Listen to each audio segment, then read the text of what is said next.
All right. Ready to dive into some San Francisco trip planning? Sounds good to me.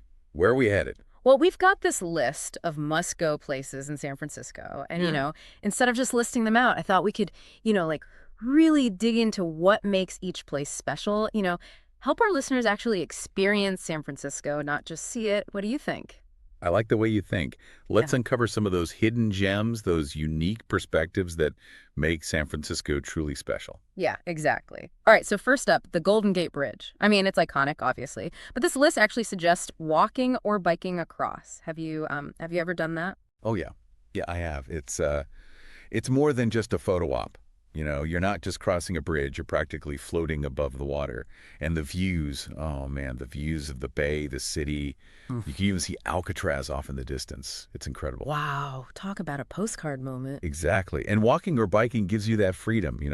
Set your own pace, take it all in, snap some photos from angles you wouldn't get otherwise. Plus, there are bike rentals everywhere in the city. Or you could even look into a guided walking tour if you want some company and, some local insights along the way. Okay, that's going on my itinerary for sure. All right, speaking of stories, Alcatraz. I gotta say, I'm kind of fascinated by the whole former prison thing. The history. Yeah, and you should be.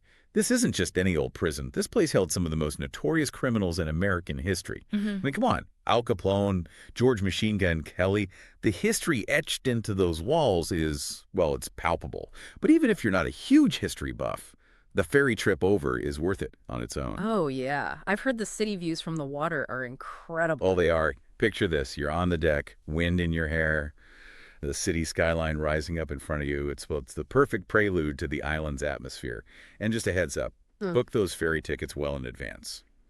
They tend to disappear faster than a smuggled pack of cigarettes. Noted. Okay, enough of the serious stuff. Let's lighten the mood a little. How about some classic San Francisco vibes? Fisherman's Wharf. Give me the rundown on this bustling waterfront scene. Be prepared for, well, sensory overload in the best possible way. Fisherman's Wharf is a feast for the eyes, the nose, and the stomach.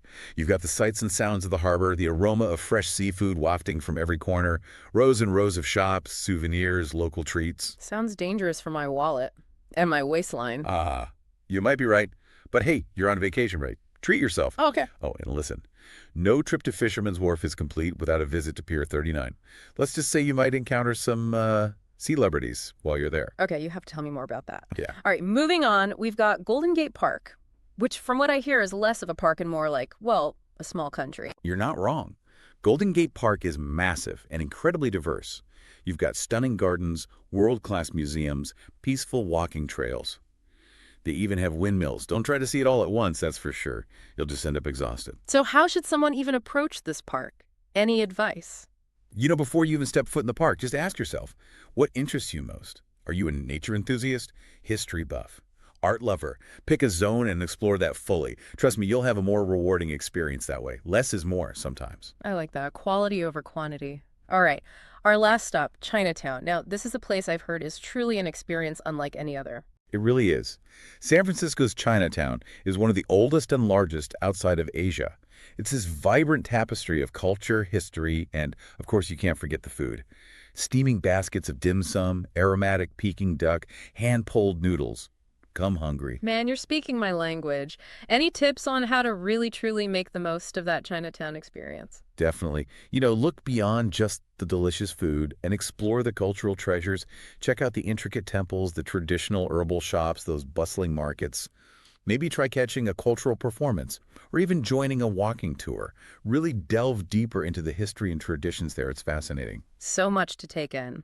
All right, so we've explored some pretty iconic spots today, from the heights of the Golden Gate Bridge to the heart of Chinatown. You've definitely given us, well, me, a lot to think about. That's the point, right? It's your trip, your story.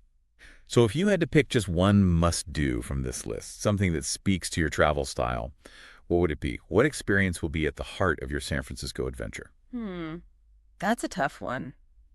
I guess you'll have to tune into our next deep dive to find out what I choose. I like the way you think. See you next time. See you then.